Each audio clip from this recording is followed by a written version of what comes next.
الحمد لله والصلاة والسلام على رسول الله محمد وعلى آله وصحبه أجمعين. أما بعد، أعوذ بالله من الشيطان الرجيم. بسم الله الرحمن الرحيم.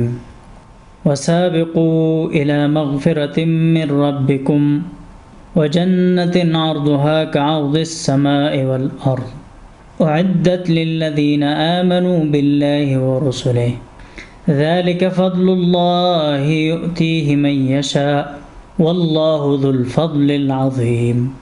وقال تعالى: وسارعوا إلى مغفرة من ربكم وجنة عرضها السماوات والأرض أعدت للمتقين. صدق الله العظيم.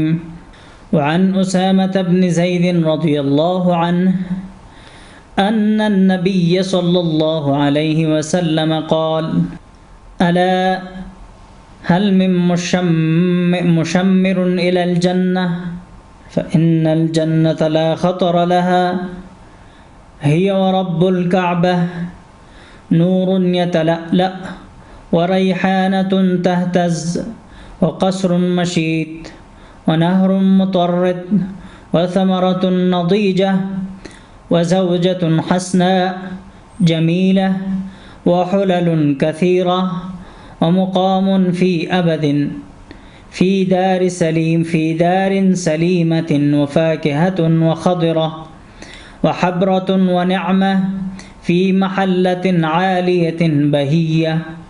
قالوا: يا رسول الله نحن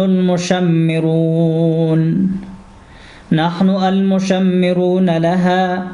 قال: قولوا إن شاء الله. فقال القوم: إن شاء الله، أو كما روي عن النبي صلى الله عليه وسلم. عزیزانو او محترمو مسلمانانو، دا چې د روژې مبارکې آخري شپې او ورځې دي او وروستۍ لسیزه ده، نو مو غوښتل چې د دې په مناسبت خپلو مسلمانانو ورونو او خویندو ته د جنت په رابطه باندې خبرې اترې ولرو. ځکه دا ده او دا لسیزه د عتق من النار، یعنی د دوزخ نه د نجات لسیزه ده او جنت ته د تلو لسیزه ده. الله تعالی مؤمنانو ته د هغې ستړې او ستومانۍ په نتیجه کې جنت ورکوي.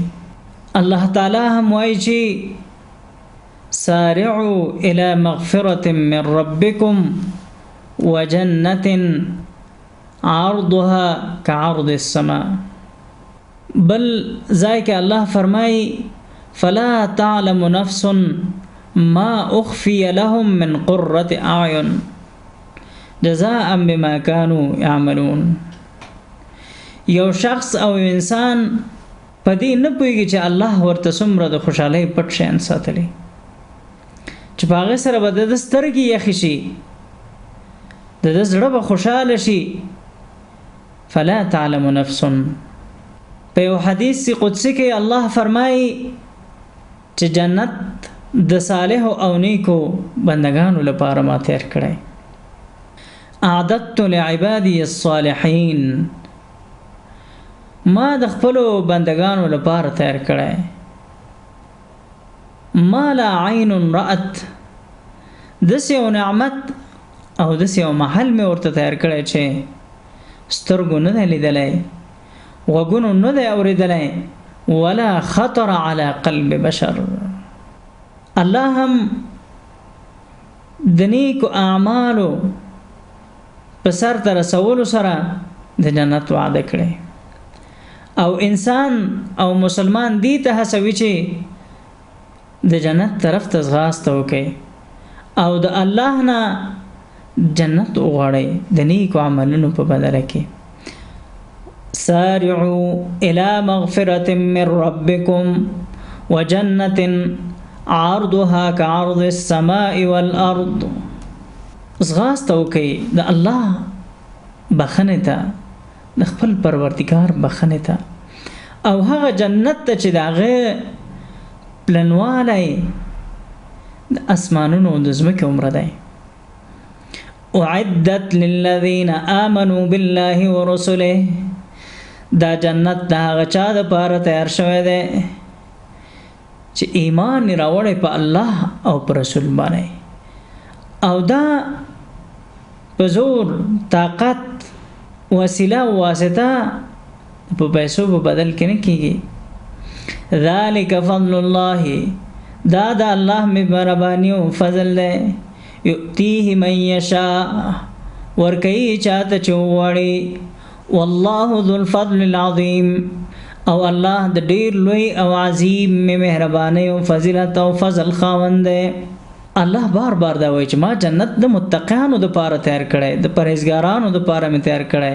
نو دې طرف ته وځغاسئ، ځغاسته وکړئ، منډه وکړئ، پیسې را بډوهئ، مټې را ونغاړئ. الله فرمایي وسارعوا الى مغفرة من ربكم وجنة عرضها السماوات والارض. او وزغلی الى مغفرة من ربكم، بخنه د پروردگار ته، وجنة عرضها السماوات والارض، او هغه جنت ته چې داغه پلنواله د اسمانونو د ځمکې عمره ده. اعدت للمتقین. او د متقینانو د پرهیزګارانو لپاره تیار شوی. مخکې له دې نه چې د جنت بیان وکړو، د هغې اوصاف بیان کړو صالحو بندګانو لپاره چې هغوی دا روژه او د عمر شپې او ورځې چې ډېر زر تېرېدونکي دي او ډېر زر مرګ ته تلونکي وو، هغوی دغه ټول عمر الله په عبادت او بندګۍ باندې تیر کړي. دا متقیان دي چا چې د الله له نافرمانۍ نه، له دروغ نه، له کبر نه، له غرور نه، له نفرت نه، له کرکې نه، له حسد نه، له بدبینۍ نه. د جنتیانو یو صفت دا دی چې د هغوی په زړونو کې چاته خیانت او غل او غش نه وي. ونزعنا ما فی صدورهم من غل. د دوی په زړونو کې چې کوم خیره وي او کینه او حسد وي، هغه موږ له دوی نه باسو. نو په دنیا کې هم راځئ چې جنتیان شو، زړونو کوم کینه نه وي، حسد نه وي، او بدبینه نه اوسو چاته، د الله رښتونی او صادقه بندګان اوسو. نو مخکې له دې نه چې د جنت بیان وکړو د دغسې پاکو خلکو دپاره، نو موږ باید په دې هم پوه شو چې د جنت ځانګړتیاوې او د جنت خوبیانې، د جنت صفات، هغه له هغه څه پورته دي چې ما ورته اورېدلې او ما ورته لوستې. په قرآن او حدیث کې، زموږ په ښکلي کتاب قرآن مجید کې او د نبوي سپېڅلي سنتو کې، احادیثو کې چې د جنت کوم صفتونه راغلي، د هغوی د نهرونو، د ماڼیو، د بلډینګونو، د خوراک او اسکاک، دا د دنیا د هیڅ څه سره مشابهت او ورتهوالی نه لري.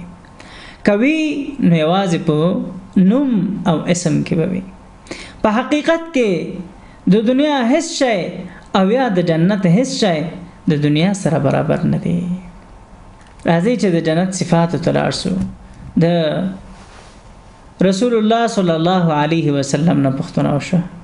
ابو هریره رضی الله عنه روایت کوي، یا رسول الله، ما ورته ویل قلت یا رسول الله مما خلق الخلق، د مخلوق د څه نه پیدا شوی؟ قال من الماء، د اوبونه پیدا شوی. قلت الجنة ما بناؤها، د جنت جوړښت له څه شي نه دی؟ جنت څنګه جوړ شوی؟ الله الله سبحان الله، څه عجیب صفات دي د جنت. دا د مؤمن دپاره، د مسلمان دپاره، د متقی دپاره، د پرهیزګار دپاره. قال لبنة فضة ولبنة ذهب وملاتها المسك. یوه خښته د سرو ده او یوه د سپینو ده، او د هغې مساله او خټه هغه د مسکو نه جوړه ده. وحسباؤها اللؤلؤ والياقوت، هغه فرش او کاڼي او دیوالونه هغه لؤلؤ ملغرلې او یاقوت دي. او وتربتها الزعفران، او خاوره زعفران جوړه ده. من يدخلها یا من يدخلها ينعم لا يبأس، څوک چې ورته داخل شو هغه به همیشه په نعمتونو کې، هغه به بیا په مایوسیو کې او په خراب حالت کې نه، فقیرۍ کې به نه، همیشه به تر او تازه او په نعمتونو کې. ويخلد لا يموت، بیا هغه به تل ژوندی وي. ولا تبلى ثيابهم ولا يفنى شبابهم، جامې نه زړېږي، ځواني نه ختمېږي. نو دا د دنیا سره څه مشابهت نه لري، هیڅ ورته واده نه لري. د هغه جوړښت او ساختار د سپینو سرو نه ده، د مسکو نه ده. خوشبويي به خوشبويي، او کله چې یو ځای کې قدم دی جنتي، هغه ځای به خوشبويي. او داسې کوم ځای کې چې قدم دی هلته به ملغرلې وي او یاقوت او مرجان به وي، تر او تازه ځلېدونکي، داسې چې انسان ورته ګوري تازګي به ورکوي، کتونکی به نیکبخته وي، خوشحاله به وي. دا د جنت صفت ده. الله فرمایي د جنت نهرونه به څنګه وي؟ مثل الجنة التي وعد المتقون، د هغه جنت چې د متقینو سره ژمنه شوی او وعده شوی، د هغې مثال او حالت څنګه ده؟ الله هغه بیانوي. سبحان الله، الله اکبر. فيها انهار من ماء غیر آسن، پدې کې به داسې نهرونه وي د اوبو غیر آسن چې هغه به نه تغیرېږي، د هغې خوند، د هغې رنګ هغه به بدلېږي نه، خوږې. وانهار من لبن لم يتغير طعمه، او د شیدو ویلې به روانې چې د هغې خوند به هم نه بدلېږي. لم يتغير طعمه، نه به خرابېږي، نه به ترشېږي، نه به بدبويي کوي. وانهار من خمر لذة للشاربين، وانهار من خمر لذة للشاربين، او ویلې به وي د شرابو چې لذت به ورکوي، خوند به ورکوي سکونکو ته، خوند ورکوونکي د سکونکو دپاره. په دې معنا چې د دنیا د شرابو په څېر به نه وي، سردردی به پکې نه وي، لیونتوب به پکې نه وي، بېهوشي به پکې نه وي. لا يصدعون عنها ولا ينزفون. وانهار من عسل مصفى، سترا و صاف شهد بوي، عسل بوي وغبين بوي. ولهم فيها من كل الثمرات، او هر ډول میوه په دې جنت کې د جنتیانو لپاره موجود وي او مهیا کیږي با، او د الله بخنه به وي، تیرېدنه به وي. ومغفرة من ربهم، وای مثال د هغه چا، دا د مثال د جنت دی، دا مثال د جنت دی، الله بیانوي. بل ځای کې الله فرمایي وبشر الذين آمنوا وعملوا الصالحات ان لهم جنات تجري من تحتها الانهار. الله فرمایي زیر ورکه کسانو ته چې ایماندار دي او نیکی کوونکي دي، چې وي به د دوی لپاره جنتونه تجري من تحتها الانهار، چې ویلې به پکې روانې وي. کلما رزقوا منها من ثمرة رزقا، هر ځل چې د میوې د خوراک په شکل ورکول کېږي. قالوا هذا الذي رزقنا من قبل، دا خو چې دا خو به ماته مخکې راکړل شوی وه، دې نه مخکې هم راکړل شوی وه. واتوا به متشابها، بیا به د هغې په څېر ورکړی شي. ولهم فیها ازواج مطهره، مخکې راکړل شوی څه معنا؟ یا دا معنا چې په دنیا کې هم د دې په څېر ظاهرا به مڼه وي، شکل به د مڼې وي، شکل به د مالټې او د کیلې وي، خو لیکن خوند به هغه نه وي. حتی راځي چې هر ځل چې انسان خوراک کوي د هغې خوند به بدل وي. ولهم فيها ازواج مطهره وهم فيها خالدون. الله په دې جنت کې جنتیانو ته پاکي بیانې چې همیشه ور سره وي او همیشه په دې جنت کې وي. الله بدا ور کوي ازواج مطهره وهم فيها خالدون. بیانې بم پاکي وي ستر بوي دا بنې چې خاوند راشي او دا پکور کې د کور په کارونو کې داسې شي وي چې د خاوند سره ورته ماتوي او یا داسم نه د چې موقت وخت د پاره ده یا کور موقت دینا وهم فيها خالدون. نن کرایدار راغې نن فلان راغې نن فلان راغې نه وهم فيها خالدون. ابدي کور د جنت راځي چې هغه د پاره کوشش وکړو هڅه وکړو. نو جنت کې سرور ولې دي نهر من عسل المصفى پاک سترا چې باغی کې با سګټ نوي مخلوط بنوي او بل د ابو روانه ویله یعنی دغه لپاره به خاص خوند وي چې هیڅ د دنیا د خوند سره موږ مخکې حدیث رسول الله صلی الله علیه وسلم وایي چې هغه نه لیدل شوی نه اوریدل شوی او نه د چا په خیال او تصور کې تیر شوی بل بد شدو ویله او نهر روان وي داسې نهر لم يتغير طعمه چې دغه خوند نه بدلېږي لذت نه بدلېږي نه د ژبې پر اتلو سره او نه په ګرمۍ سره داسې تازه وي لکه تا چې تازه لشلې وي داسې بنئ چې په هغې باندې وخت تیر شوی وي.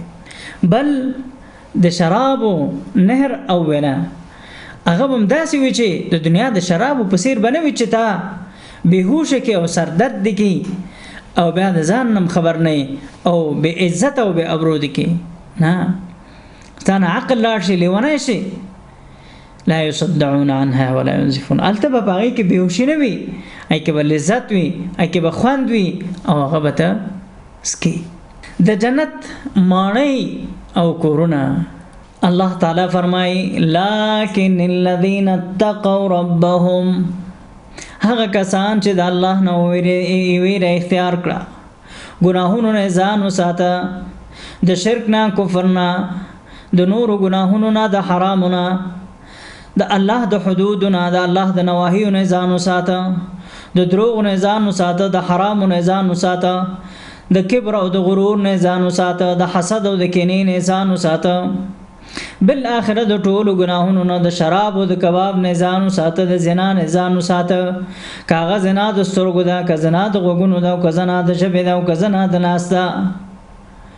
لكن الذين اتقوا ربهم دغس تقوى دار کسان لهم غرف من فوقها دید بار بغرفیو کوټیوي من فوقها غرف دغه د پاسه بنوري قصرونه او مانې بویانه تجري من تحتها الانهار د دې لاندې او د دې مخې ته ویلي بهيږي وعد الله لا يخلف الله الميعاد.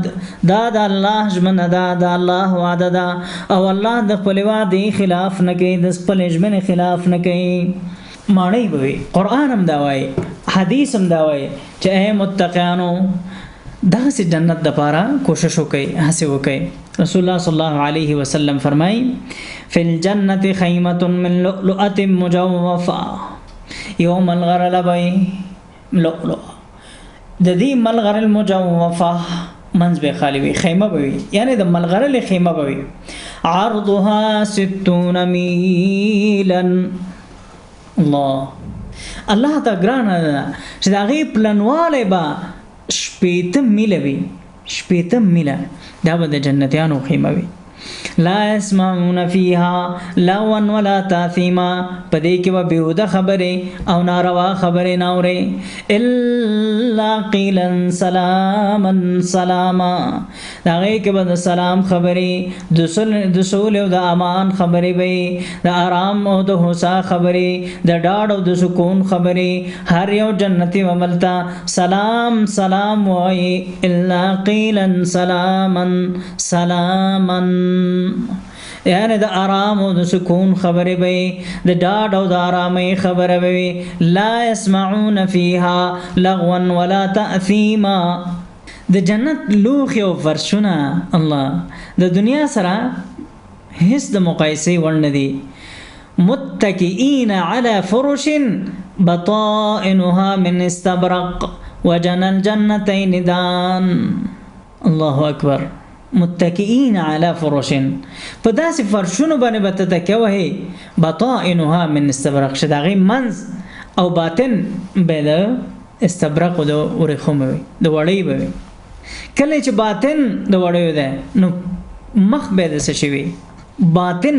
فرش بطائنها من استبرق يطاف عليهم بصحاف من ذهب واكواب. لوښي به او ګلاسونه به د سرو زرو وي.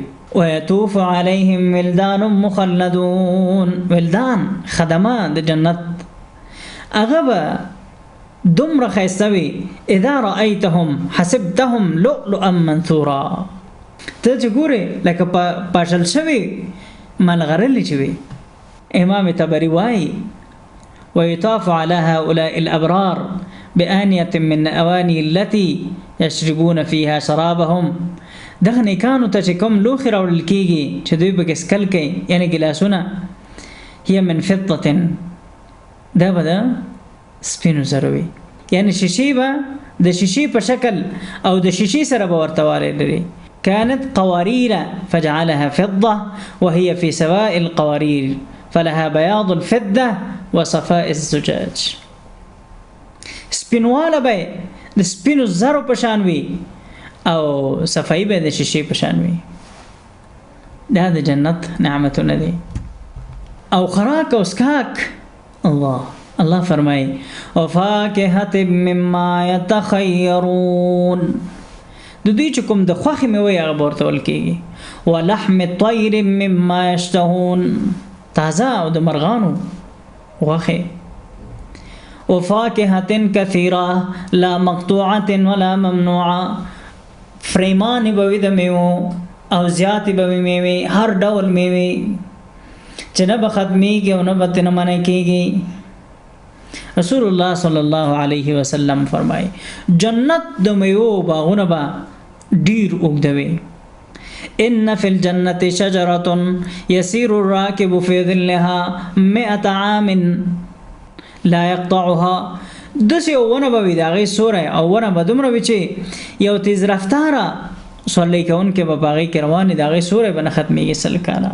وظل ممدود وماء مسكوب وفاكهة كثيرة لا مقطوعة ولا ممنوعة وفرش مرفوعة إنا أنشأناهن إنشاء فجعلناهن أبكارا عربا أترابا. د جنت ببيانه الله، د جنت ببيانه. وحور عين كامثال اللؤلؤ المكنون.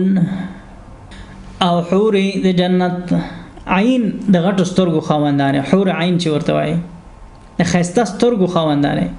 كامثال اللؤلؤ المكنون، د ساتلو شویو ملغرلو په څېر به وي. بل ځای کې فرمایي فيهن قاصرات الطرف لم يطمثهن انس قبلهم ولا جان. پدې کې به داسې بیبیانې وي چې راتاوونکې د نظر به وي خاوند ته، جنتي ته، راتاوېدونکې د جنت، یعنی د خپل خاوند نه بل طرف ته له سره کتلې نه دي. لم يطمثهن انس قبلهم ولا جان، چې پخوا له دوی نه نه ورته انس رسېدلی او نه جن. فبأي آلاء ربكما تكذبان. نو دا الله دا نعمتونه رایاد کوي او دا الله صالح بندگان شي، ځکه الله وایي ما جنت د خپلو نیکو صالحو بندگانو دپاره تیار کړی. كأنهن الياقوت والمرجان. فبأي آلاء ربكما تكذبان. بل ځای کې الله فرمایي انا انشأناهن انشاء، مونږ پیدا کړي. فجعلناهن ابکارا، دا پیغلې ځوانانې دي. عربا اترابا، مینه کوونکې او محبت کوونکې او همزولې. عربا متحببات الى ازواجهن يحصن التبعل ونساء الجنة ابکار. یعنی د خاوند په ساتلو باندې ډېرې ښې پوهېږي، ډېرې ښې پوهېږي. دا حورې دي، حورې، حور عین، حور عین. فیهن خیرات حسان، فیهن خیرات حسان. په دې کې به د خیر ټول صفتونه راټول شوي وي.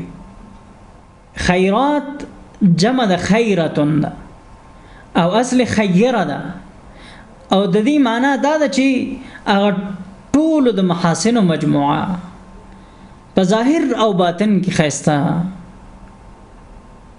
یعنی خلقت پورا او اخلاق پورا. حسان الوجوه، خیرات اخلاقی لحاظ هم ښایسته، تعامل د خاوند سره هم ښایسته، او حسان الوجوه او ظاهر به هم ښایسته وي. فیهن قاصرات الطرف حور مقصورات فی الخیام. مقصورات فی الخیام سمانا یعنی په خیمو کې به بندې وي. د بل چا په وړاندې د خاوندانو نه پرته بل چا ته به ښایست او ځان ښودنه نه کوي، د خپلو کورونو نه به نه وځي. دا بهترین صفت دی، بهترین صفت دی. علی رضی الله تعالی عنه روایت کوي چې رسول الله صلی الله علیه وسلم فرمایلی ان فی الجنة لمجتمعا للحور العین یغنین بأصوات لم يسمع الخلائق مثلها. وای د جنت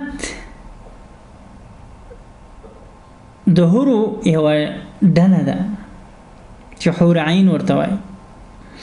هغوی به په خپلو اوازونو باندې سندره وایي. راځئ چې دعا وکړو، الله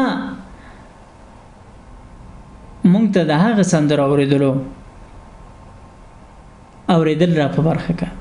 د دنیا د دې مبتذلو سندرو نه مونږ وساتئ. دا سندرې د هغه چا دپاره دی چې په دنیا کې دا سندرې نه اورېدلې، د مزخرفاتو او د ابتذال کې شرکت نه وي کړی، په دې فحاشۍ او بهایۍ کې شرکت نه یې کړی. او دا اواز به څه کوي؟ دا سندره څه وایي؟ نحن الخالدات فلا نبید ونحن الناعمات فلا نبؤس ونحن الراضيات فلا نسخط طوبى لمن كان لنا وكنا له. مونږ همیشه یو، ختمیږو نو، مونږ همیشه تازه یو او بیکاره کیږو نه، مونږ همیشه راضی یو، په کم شیم راضی یو، او همیشه د خاوندانو نه راضی یو او په خوشحالي یو. فلا نسخط، کلم خفه کیږو نو، غوسه کیږو نو. نو خوشحالي دی به هغه چاته لمن کان لنا وکنا له، چې هغه زمونږ نه پاره دی، مونږ د هغې دپاره. ترمذي دا حدیث روایت کړی دی. او همدارنګه بل قول دی چې لا تؤذي امرأة زوجها الا قالت زوجته من الحور العين. وای د دنیا د هغه جنتی سړی بیبي چې په دنیا کې د خپل خاوند ته ازار او اذیت ورکوي، نو هلته هغه حور عین او د جنت حوره وایي چې لا تؤذیه قاتلک الله. اے بدبخته، الله دې تباه کا، الله دې ووژنه، تباه شي، دې ته ازار مه ورکوه. فإنما هو عندك دخيل، دا تاثر دی او څو ورځو مېلمه دی. اوشک ان یفارقک الینا، نږدې ده او ډېر ژر ده چې تا نه به راشي مونږ ته. دا مه دې ته ازار او اذیت مه ورکوه، دا مه کړوه، ځوروه یې مه. فإنما هو عندك دخيل. نو هغه حور عین ورته نو راځئ چې ځان جنتیان کو، چې موږ او تاسو په سر باندې که بیبي ازار راکوي، اذیت راکوي، نو هغوی به ورته بددعا کوي الله دې زمونږ به بیان داسې نه کوي او زمونږ خويندې او میندې چې د هغوی د جنت د حورو په بددعا کې راشي. الله د دې نه ټول مؤمن خويندې او مؤمنې بیبیانې وساتي. خو کله به ساتل کېږي چې دوی خپل خاوند ته آزار او اذیت نه ورکوي. ابو هريره رضی الله عنه فرمایي چې رسول الله صلی الله علیه وسلم فرمایي ان اول زمرة يدخلون الجنة على سورة القمر ليلة البدر ثم الذين يلونهم كأشد كوكب دري في السماء إضاءة. اول ډله چې جنت ته ننوځي هغه به د 14 سپوږمۍ په سر او د بدر یعنی د 14 سپوږمۍ په سر زریږي او جنت ته به داخليږي. الله الله مونږ په کراولې الله که څه هم لایق نه یو ګناهګار یو بدکار او سیاحکار یو خو یا الله ته زمونږ په برخه کې زمونږ په نصیب کې وای دا غین ورسته به د ستورو په سین هغه ډیر ځلېدونکي او پړکېدونکي ستوري چې په اسمان کې دي. قلوبهم على قلب رجل واحد د دې زړونو به یو سړي په سیر یعنی لا اختلاف بینهم ولا تباغض د دې ترمنځ به اختلاف بدبینی او کینه او کرک او نفرت نه وي. لكل امرئ منهم زوجتان من الحور العين د هر جنتی سړي به دوه حور عین بیان وي. يرى مخ سوقهن من وراء العظم واللحم من الحسن دومره بخستوي چې د اډو کې لاندې به د دوی مغز د اډو کې مغز لیدل کېږي او یعنی د غوښه د اډو کې لاندې به هغې د اډو کې مغز لیدل کېږي. دا ډیر ښایست د وجې نه او د حسن د وجې نه الله دې هغه ځوانان چې په دنیا کې په دې مبتلا دي او په دې پسې دي چې کله یوه جنۍ پسې کله بلې جنۍ پسې راځئ مخ راوګرځوئ او د الله نه دغه حور عین وغواړئ. انس رضی الله عنه وایي چې رسول الله صلی الله علیه وسلم فرمایي لو ان امرأة من نساء اهل الجنة اطلعت الى الارض لاضاءت ما بينهما ولملأت ما بينهما ريحا. کچیرته د جنت یو جنتی خزه دنیا ته راښکاره سي نو دنیا به روښانه کړي د اسمان او ځمکې ترمنځ ځمکه چې څومره ده دا به رڼا سي. ولا ملأت ما بینهما ریحا او د ځمکې مخ او ټوله ځمکه به د خوشبویۍ نه ډکه سي. نو هغه بیبي چې د شپې الله ته ولاړه ده او ورځې روژه نیولې الله ته ژړلې الله ته سجده کړې پېشتمي کې الله ته توبه ویسې استغفار ویلی او پرده یې کړې په ځان یې څادر راچولی هغه به دغسې جنتي ښځه وي. او دا هم راځي چې د جنتي سړي تر ټولو غوره حوره هغه د جنتی د دنیا ښځه ده. هغه ښځه ده چې په دنیا کې ښځه وه چې هغه جنتي شوې وي او هغه ښځه چې موږ ویلې الله ته مونځ کړی وي الله ته درېدلې وي سجده یې کړې وي روژه یې نیولې پرده یې کړې وي یعنې حیا یې ساتلې وي. د جنتیانو لباس عالیهم ثياب سندس خضر واستبرق وحلوا أساور من فضة وسقاهم ربهم شرابا طهورا. خسته لباس به د ورېښمو د شنو ورېښمو او د وړیو او دوی ته به د سرو د سپینو اساور کړی اوسل کېږي یعنی کرا د لاس د ساعت په شکل. وسقاهم ربهم شراب یعنی انسان د ساعت مثال مې ذکر ورکړ چې انسان په دنیا کې خوښ لري چې په لاس کې یو ښایسته ساعت نو الله به په جنت کې دغسې او په دنیا کې غواړي چې په دنیا کې الله سره بند کړي دي په سرو باندې خو لیکن په جنت کې به تا ته الله په خپله د سرو سپینو کره اچوي. وسقاهم ربهم شرابا طهورا او ښکلی څښاک او اوبه به وي شراب او شربت به درکول کېږي. رسول الله صلی الله علیه وسلم فرمای جنتیان به ښایسته وي لیس فی وجوههم شعر بل شباب یعنی په مخ به ویښتان نه وي ځوان به وي ځوانان یعنی داسې ځوان به وي لکه امرد ځوان چې ګیری نه وي. لا یفنا شبابهم ولا تبلا ثيابهم تاج به په سر وي او دا ځواني او دا دبدبه به نه ختمېږي.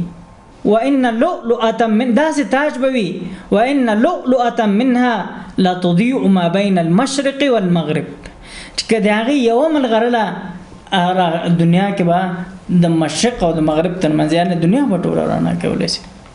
قال عليه الصلاة والسلام، سعد رضی الله عنه روایت کوي، لو أن رجلا من أهل الجنة طلع فبدا أساوره لطمس ضوء الشمس كما تطمس الشمس ضوء النجوم. وکچیرته یو جنتی سړی دنیا ته راښکاره سي او بیا د هغه بنګړي او کره راښکاره سي، هغه به د لمر رڼا داسې تته کي لکه څنګه چې لمر د ستورو رڼا تته کوي او ختموي. دا به له منځه کله چې لمر راوخیږي تورو بیا نه ستوري او د ستورو رڼا نه وي، خو چې د شپې کله لمر لاړ شي نو ستوري راښکاره شي او رڼا کوي. نو وایي که چېرته هغه د جنتي کره راښکاره شي نو د لمر رڼا به داسې ورکه کي لکه څنګه چې لمر د ستورو رڼا ورکوي. ابو هريره رضی الله عنه روایت کوي، اول زمرة تلج الجنة صورتهم على صورة القمر ليلة البدر. اوله ډله چې جنت داخليږي د هغوی مخونه به د څوارلسمې سپوږمۍ په شان پړکېږي او ځلېږي. لا يبصقون ولا يتمخطون ولا يتغوتون. هلته به توکل نه وي، خراش کې به نه وي او سرګشت به تګ نه وي. یعنی هغه ټول شیان چې انسان په دنیا کې کوي، جواب چای ته ځي، خراش کې کوي او لاړې توکي، په جنت کې نه نشته. تحیتهم فیها سلام، هلته به سلامتیا وي. وجوه یومئذ ناظره الى ربها ناظره. هلته یو عظیم ماحول ده، ځلېدونکي مخونه به او خپل رب ته به کتونکي. بل حدیث کې پوښتنه کېږي چې یا رسول الله چې کله لاړې نوتو کې بول نه کوي او تشناب ته نه ځي، خراش کې نه کوي، نو دا خوراک چې کوي دا چېرته ځي؟ هغه وایي چې هغه به د خولو په څېر د انسان نه راوځي او ریحه ریح المسک، د مشک او د عنبرو په څېر بوی به کوي، خوشبویه به وي او بول او غایط نشته. راځو بلې مسئلې ته. ادنا ترین جنتی چې تر ټولو ټیټه مرتبه ده هغه څومره ده؟ رسول الله صلی الله علیه وسلم فرمایي، ادنا اهل الجنة منزلة، د ټولو نه په ټیټه منزله کې جنتی، الذي اغسوک دی له 80,000 خادم و72 زوجة وتنصب له قبة من لؤلؤ وزبرجد وياقوت كما بين الجابية وصنعاء. اتو ټولو ټیټ جنتی په مرتبه کې هغه دی چې د هغې به 80,000 خادمان وي او 2 بیابیانې به وي او دته به یو خیمه د ملغرلو د زبرجدو او د یاقوتو نه دومره جوړه شي چې د صنعا او د جابیې او د ځایونو چې ما ته نه د معلوم چې څومره فاصله به وي او کاش کې چې مخکې له دې چې پروګرام ته راځو هغه مو تحقیق کړی، خو په هر صورت کېدای شي چې تاسو عزیزان د هغې په لټنه وکړئ چې څومره مسافه لري. خو دا یو لویه مسافه ده چې دومره به د ادنا جنتي وي. بل ځای کې رسول الله صلی الله علیه وسلم د ادنا جنتی په هکله باندې فرمایي، ان ادنا اهل الجنة منزلا رجل صرف الله وجهه عن النار قبل الجنة. وای دا هغه څوک دی چې الله د جنت نه د جهنم نه او د دوزخ نه مخ د جنت طرف ته واړي ومثل له شجرة ذات ظل او یو ونه ورته تمثيل کی ونه شکل ورته راولي چې هغه سورې لري. فقال دی ورته وای ای رب ای پروردگار ای زما پالونکا قدمني الى هذه الشجره فاكون في ظلها. یا الله دی ونه ته من زیګر صرف دی سوري لاندې کینم بس. فقال الله هل عسيت ان تسالني غيره. کیدای شي بیا ته بل سوال لانو کې بل غوښتنه رانو کې. قال لا وعزتك نه ستا په عزت مې د قسم بیا بل غوښتنه نکوم. نو الله ورته وړاندې کې دی ونه دی راولي. بیا الله ورته بلونه امدقه سره الشكل ورته جوړ کی. فقال اي رب قدمني الى هذه الشجره فاكون في ظلها واكل من ثمرها.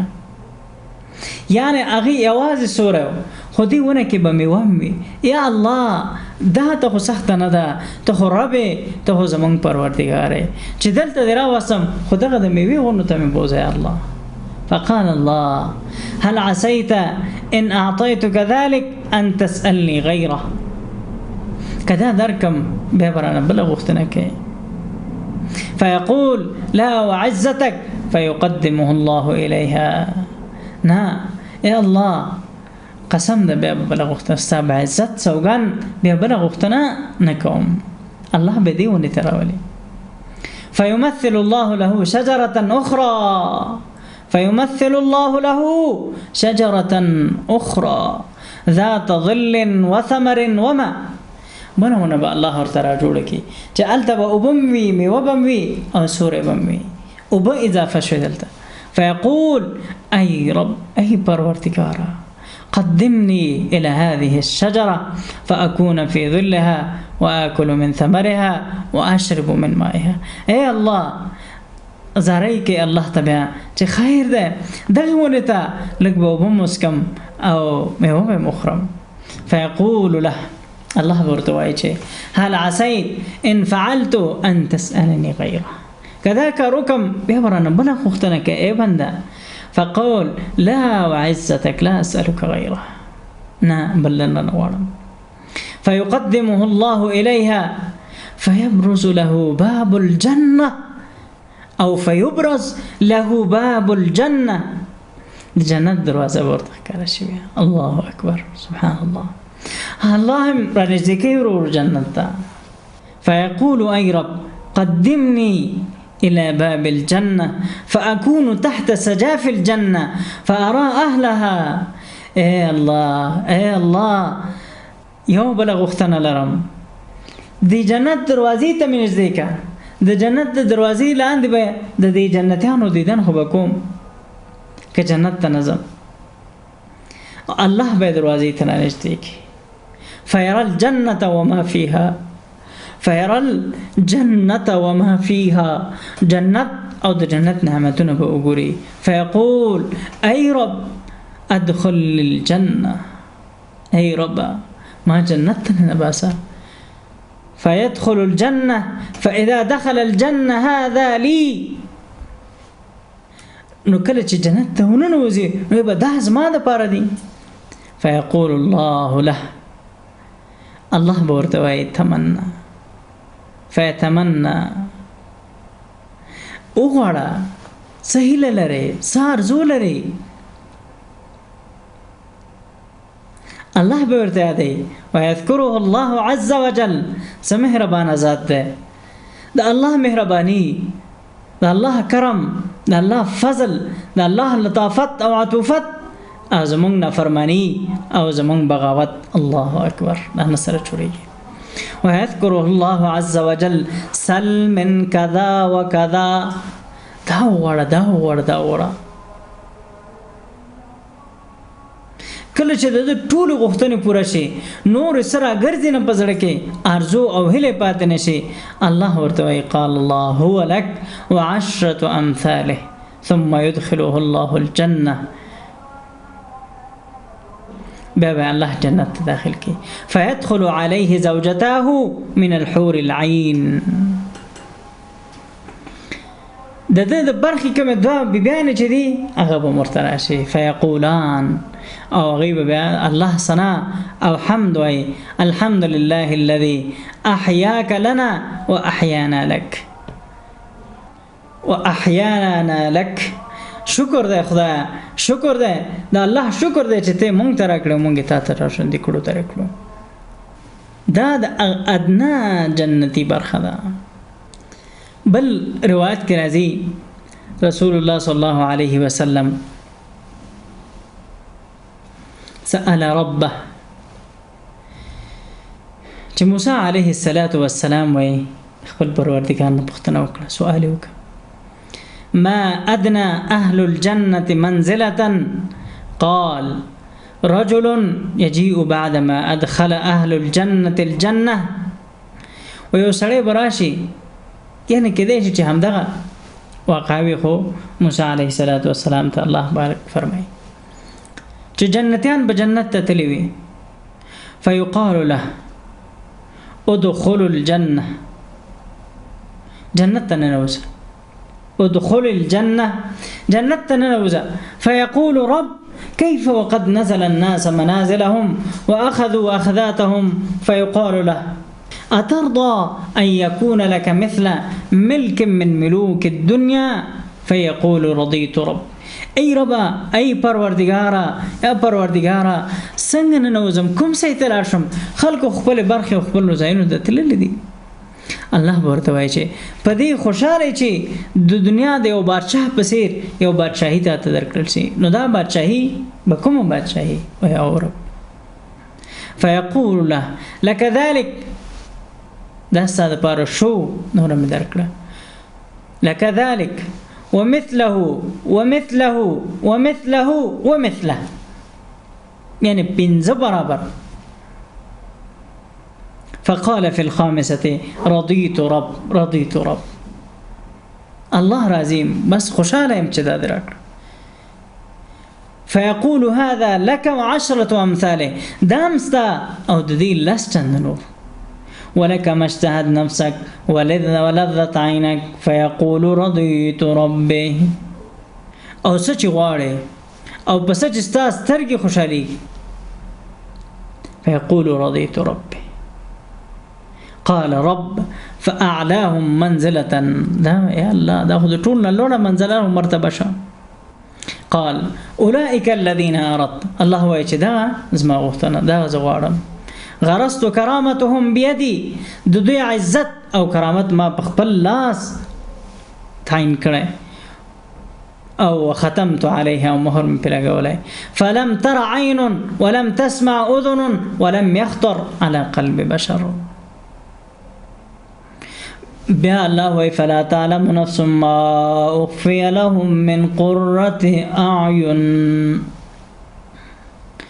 فلا تعلم نفس ما اخفي لهم من قرة اعين هیڅ مسلمان بنده نه پوهیږي چې داغه د سترګو د اخوال لپاره الله سسو پټ کړی دي سپټ بدلیان دي جزاء بما كانوا يعملون د نیکو عملونو په بدله کې خو لیکن د دې په مقابل کې که انسان بدبختی کوي بدی کوي نو هغه مشته جنت بځای دوزخ مشته ان ادنى اهل النار عذابا ينتعل بنعلين من نار يغلي دماغه من حرارة عليه د ټولو نه د ټیټي مرتبه دوزخي هغه چې د اور پڼي به ورته واغوستل شي د دې اور د پڼو د ګورموال له وجې به د مغزه جوشيږي او د الله نعمتونه د رحمان او رحیم ذات نعمتونه د په جنت کې شته په جنت کې دي الله دې موږ نه تر محروم کړي اللهم لا تحرمنا من اللهم لا تحرمنا من الله دوه طرفونه وای وجوه يومئذ ناظره الى ربها ناظره زنه مخونه به تر او تازه